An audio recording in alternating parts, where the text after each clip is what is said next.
Okay, so you don't need to read this whole page to figure out pricing. Gemini and Chrome will do it for you in like 10 seconds. Let me show you. So I've got this pricing page open. All I do is click the Gemini icon up here, or you can just hit Ctrl bracket if you don't see it, and it pops open in a side panel right next to the page. It already knows what page I'm looking at. That's the whole point.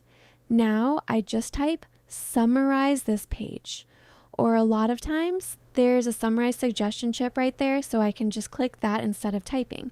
And there it is, key points pulled straight from the page, no scrolling required. But I actually want the pricing specifically, so I follow up right in the same chat, put the pricing in a table.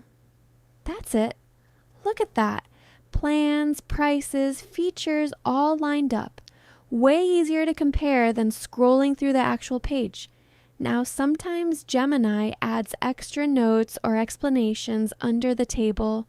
I don't need any of that in my sheet, so I just type one more prompt. That cleans it up so it pastes in nice and neat without dragging all that extra text along with it. I'll copy just the table, hop over to my Google Sheet, and paste. And now I've got a real editable pricing comparison. No extra clutter, just clean rows and columns I can sort, filter, or add more vendors to. So that's it. Open the page, open Gemini, summarize, ask for a table, paste. That's your whole research workflow cut down to like 4 clicks.